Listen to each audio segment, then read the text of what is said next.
इस कथा का नाम महारास है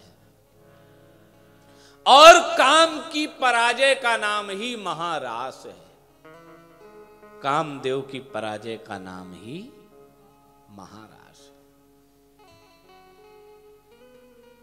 तडो दुराजा ककुभा करैर मुखम प्राच्याम विलंपन्न ऋणेन संतमयी साचरखणी नामुदगांजुजो मृजन प्रिया प्रियाया इव दीर्घ दर्शन। चंद्रमा 16 कलाओं से अवतीर्ण है। बड़ा सुंदर समय है। जो फल पुष्प, जो वृक्ष कभी फल नहीं देते थे, बंध्या थे, वो सारे वृक्ष फलों से लद गए। सारे जो फूल के वृक्ष थे सब में फूल खिल गए। पत्र पत्र पर मानो मयूख अमृत बिखेर रहा हो चंद्रमा। उजेरी रात है। भगवान ने बंसी बजाई, ऐसी बंसी बजाई कि गोपिकाएं कुआं में पानी भर रही थीं। गोपी के कान में बंसी की आवाज पड़ी तो गोपी पानी भरना भूल गई। अपना घड़ा उसी कुआं में डुबो करके खड़ी है। बहुत ध्यान से सुनना। दूसरी गोपी आई। दूसरी गोपी ने कहा, अरे सखी, अपना घड़ा बाहर निकालो, मुझे भी पानी भरना है।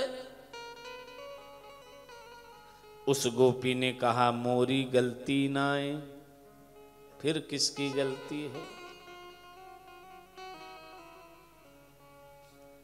बड़ी देर से गागरी फांसी रही सखी, बड़ी देर से गागरी फांसी रही, ना बाहिर होती न डूबती है। क्यों? क्योंकि बगराए रही बिस बांसुरिया, सुनी सुनी हमरो जिय कांपती है। हम तो कहती हैं कि उस बांस में ही आग लग जाए। आग लगे हुई बांसन में, जिन बांसन बांसुरी बाजती है। उस बांस में ही आग लग जाए जिसकी बंसी बज रही है। ये बंसी मुझे जीने नहीं देती है। एक गोपी गाय दुहने के लिए बैठी। जैसे गाय दुहने के लिए बैठी तो भगवान ने बंसी बजा दी। गोपी का ध्यान बंसी में लग गया, नीचे बाल्टी लगाना भूल गई। पूरा दूध जमीन में दुह दिया। सासू आई, बोली, ये क्या कर रही पगली?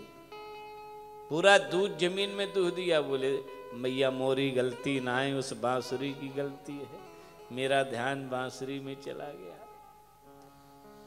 एक गोपी का पति गौएं चरा करके आया। पति ने कहा, भूख लगी है, भोजन दे दो। गोपी ने भोजन की थाल परोसी। पति भोजन करने लगा। पति ने कहा, जरा दाल दे दो।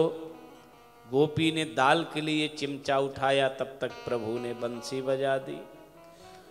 गोपी का ध्यान बंसी में चला गया और चिमचा चूल्हे में चला गया। उठाई आग और पति के खोपड़ी पे पलट दी। पति ने कहा, हमने दाल मांगी कि आग। गोपी ने कहा, मोरी गलती ना है, उस बांसुरी की गलती है। ब्रज की गोपिकाएं 16 श्रृंगार करके महारास में जा रही हैं। सारे श्रृंगार कर लिए, लेकिन 2 श्रृंगार बाकी रह गए। एक मांग भरना और एक काजल लगाना। भगवान ने बंसी बजा दी। गोपी का ध्यान बंसी में लग गया। गोपिकाओं ने खूब चकाचक काजल की मांग भर ली और सिंदूर आंखों में लगा लिया। भगवान ने कहा जी लाल मुंह वाली बर्रैयां कहां से आ गईं? गोपिकाएं सज धज करके महारास लीला में जा रही हैं। तब तक कामदेव आ गया। बहुत ध्यान से सुनना। कामदेव आम्र की डाली पर बैठ गया और कहा कन्हैया आपको योगियों का योगेश्वर कहा गया है, आपको अखंड ब्रह्मचारी कहा गया है। आप कैसे ब्रह्मचारी हो जो मध्य रात्रि में ब्रज गोपिकाओं के साथ महारास करने जा रहे हो? भगवान ने कहा कामदेव आज खूब भली प्रकार मेरी परीक्षा ले लो। यदि परीक्षा में मैं डिग गया तो मैं आपका पुत्र बन करके आऊंगा, और यदि आप हार जाना तो आप मेरे पुत्र